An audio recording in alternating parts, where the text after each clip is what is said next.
name is Darsha Hewitt and I'm a Canadian artist, and I'm working in new media and sound, and I largely make sound installations, but I also present a lot of artifacts from electronics that I find in the trash.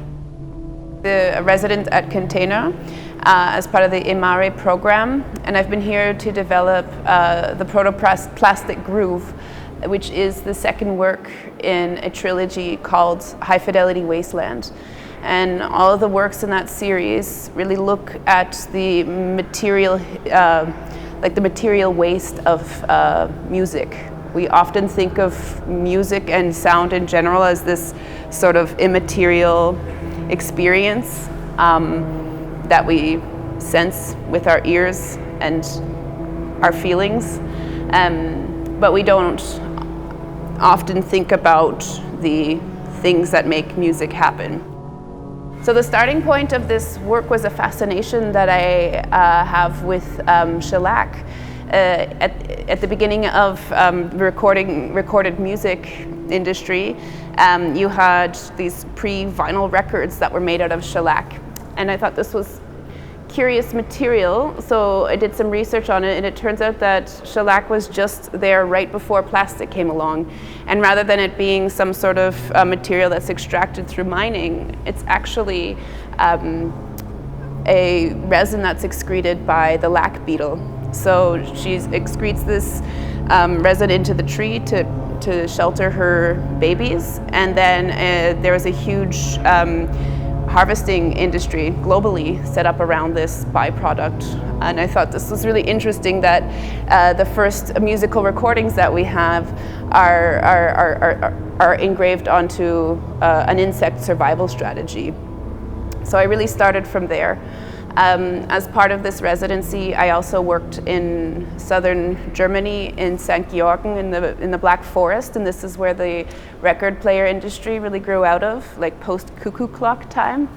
And they have a phono museum there, so I really got to go in and investigate a lot of the old technology they have there. And I came across this Perpetuum Ebner record player that's around from the 50s, and it plays records from 78, which is what you would normally be playing a shellac record at, to 45 to 33, and then 16 revolutions per minute, which would have been used for transcription records, so speeches and this kind of thing.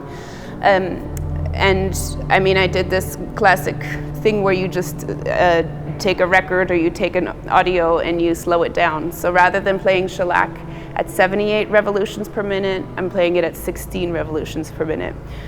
So a large part of the sound installation is taking, in this instance, Beethoven, and I've stretched it out. So rather than it being some sort of familiar orchestral composition, it's really turned into a sound landscape. So we hear the music, of course, that's stretched out, but we also hear the artifacts, the crackles and the pops, and it really shifts the listening experience to one that sounds a little bit more somber and epic and slowed down. I thought this was an interesting way to look at, or to sort of meditate on this idea of, this really serious side of music that we're not often thinking about. Throughout the process of developing this work, the end result has definitely changed. The question I had at the beginning was, can I rebuild a sound system just out of trash, e-waste and whatnot? And obviously I can do that. But I think what happens a lot with my process is I'll maybe start out with a question, and then I get really inspired by the material that I find. So I'm always working with found technology, or I research a specific technique that might have been used, and then I go through online forums, or I make friends with retired people and ask if maybe they have a record player laying around that they don't want anymore. So while I was in the Black Forest, I definitely contacted locals to see if they would have had this one model of record player, so that I could bring the pieces together and build one that's functioning and modify it.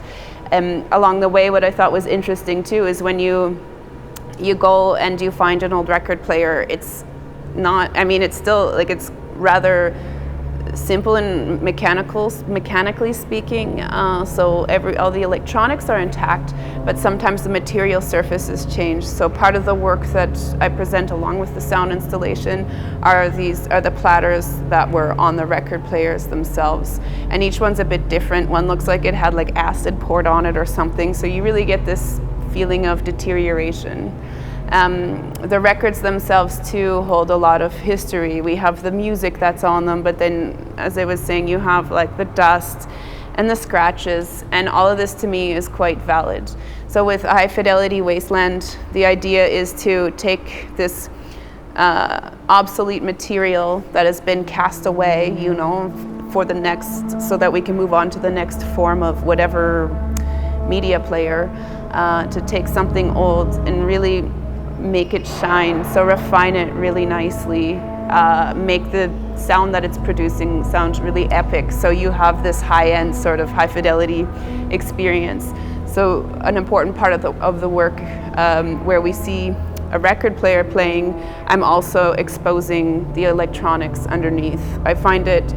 I think it's important to sometimes take a look at what's inside the black box to see how things function. So to me, that's almost equally as important as like this really sort of fetishized almost record player. As for how the trilogy will develop, I don't know yet. What's important to me with the concept of a trilogy is that's not normally the way I work, but when I think about a trilogy, I think about some sort of like epic cinematic or epic experience stretched over time. And that idea is pretty important for me because reflecting on the material waste of music, like this isn't going anywhere, and I really want to get this sense of stretched out time. So I think that work, the work that I made at KONTEJNER achieves this, but for the third one, I'm not sure yet. And I don't want to, and I just want to have time to really think about what I might do. It'll probably be something electromechanical again. Maybe I revisit some early drum machine technology. I don't know yet. We'll have to see where my like diving into dumpsters and flea markets takes me.